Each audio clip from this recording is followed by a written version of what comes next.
بسم اللہ الرحمن الرحیم۔ السلام علیکم ورحمۃ اللہ وبرکاتہ۔ میرے محترم بھائیوں اور بہنوں، آپ دیکھ رہے ہیں اسلامک موٹیویشنل چینل۔ ویڈیو شروع کرنے سے پہلے ایک گزارش ہے، اگر آپ چاہتے ہیں کہ ایسے ایمان کو جگا دینے والے اور روح کو ہلا دینے والے بیانات اب تک پہنچتے رہیں تو ابھی چینل کو سبسکرائب کریں اور بیل آئیکن ضرور دبائیں۔ آج ہم جس رات کا ذکر کرنے جا رہے ہیں وہ رات عام نہیں، یہ وہ رات ہے جس رات آسمان کے فیصلے زمین پر اترتے ہیں۔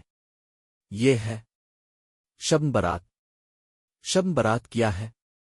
شب کا مطلب رات اور برات کا مطلب نجات، یعنی گناہوں سے نجات کی رات، جہنم سے آزادی کی رات، مغفرت کی رات۔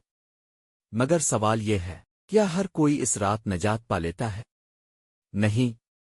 قرآن کی روشنی میں اللہ تعالیٰ فرماتا ہے، فن اے آفرا والوا اے مارہوم۔ سورت الدخان۔ اس رات ہر حکمت والا فیصلہ طے کر دیا جاتا ہے۔ رزق، موت، زندگی، آزمائش، خوشی، غم، سب کچھ فیصلوں کی رات۔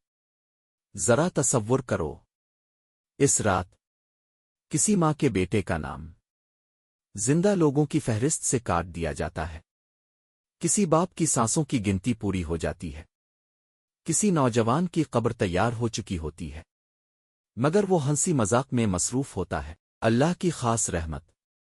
رسول اللہ فرماتے ہیں، اللہ تعالی شعبان کی 15ویں رات اپنی مخلوق کی طرف خاص نظر فرماتے ہیں اور سب کو معاف کر دیتے ہیں سوائے 2 لوگوں کے، مشرک، دل میں کینہ رکھنے والا۔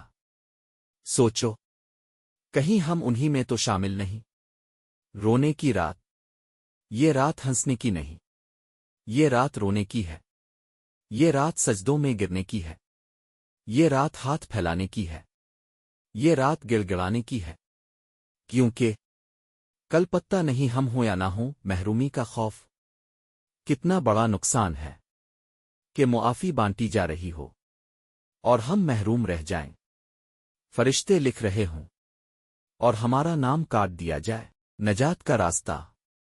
آج کی رات سچی توبہ کرو، دل صاف کرو، کینہ معاف کرو، نماز پڑھو، قرآن پڑھو، والدین کے لیے دعا کرو، مرحومین کے لیے دعا کرو۔ یہی رات ہے، کل شاید نصیب نہ ہو۔ اے سننے والے، اگر آج رات اللہ نے تجھے بخش دیا تو تیری زندگی بدل جائے گی، اور اگر آج بھی تو غفلت میں رہا تو ڈر ہے کہ کہیں یہ تیری آخری شب برات نہ ہو۔ اے اللہ، ہمیں شب برات کی قدر نصیب فرما، ہمیں معاف فرما اور جہنم سے نجات عطا فرما۔ آمین رب العالمین۔